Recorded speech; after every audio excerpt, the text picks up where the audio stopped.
Jelang perayaan Tahun Anyar 2025, arus lalu lintas di Jalan Lintas Timur Banyuasin terus mengalami peningkatan. Ratusan aparat kepolisian diturunkan untuk mengurangi kemacetan.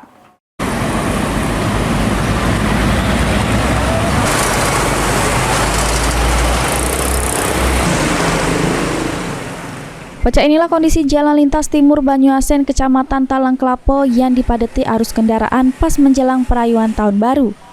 Ratusan aparat kepolisian dari Polres Banyuasin diturunkan di beberapa titik yang rawan macet.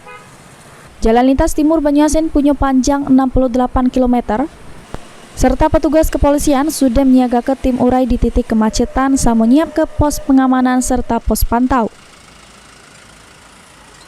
Kita juga mengamankan jalur lintas timur sepanjang 68 km ini yang membentang di Banyuasin dan menyiagakan tim urai. Kemudian kami juga menempatkan personel di titik-titik rawan kemacetan, tanjakan, turunan, dan kita juga membuat pos pengamanan di Talang Kelapa dan di pos Betung dan pos pantau di KM 52.